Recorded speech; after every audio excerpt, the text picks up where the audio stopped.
Text 35. It is far better to discharge one's prescribed duties, even though faultily, than another's duties perfectly. Destruction in the course of performing one's own duty is better than engaging in another's duty, for to follow another's path is dangerous. One should therefore discharge his prescribed duties in full Krishna consciousness rather than those prescribed for others.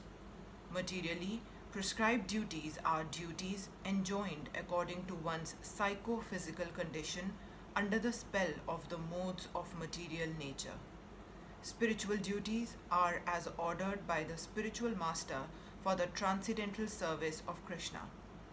But whether material or spiritual, one should stick to his prescribed duties even up to death, rather than imitate another's prescribed duties.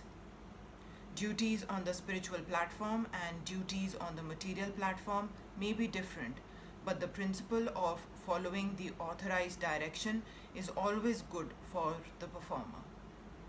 When one is under the spell of the modes of material nature, one should follow the prescribed rules for his particular situation and should not imitate others. For example, a Brahman who is in the mode of goodness is non-violent, whereas a Kshatriya who is in the mode of passion is allowed to be violent. As such, for a Kshatriya it is better to be vanquished following the rules of violence than to imitate a Brahman who follows the principles of non-violence. Everyone has to cleanse his heart by a gradual process, not abruptly. However, when one transcends the modes of material nature and is fully situated in Krishna consciousness, he can perform anything and everything under the direction of a bona fide spiritual master. In that complete stage of Krishna consciousness, the Kshatriya may become as a Brahman and a Brahman may act as a Kshatriya.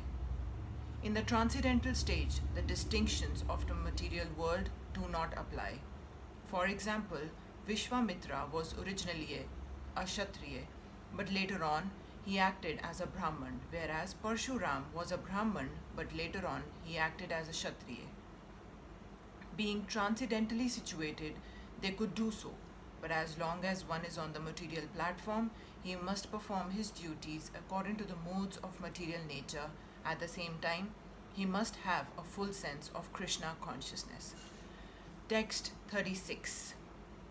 Arjuna said, O descendant of Shrini, by what is one impelled to sinful acts even unwillingly as if engaged by force? A living entity as part and parcel of the Supreme is originally spiritual, pure and free from all material contaminations. Therefore, by nature he is not subject to the sins of the material world. But when he is in contact with the material nature, he acts in many sinful ways without hesitation and sometimes even against his will. As such, Arjuna's question to Krishna is very sanguine as to the perverted nature of the living entities.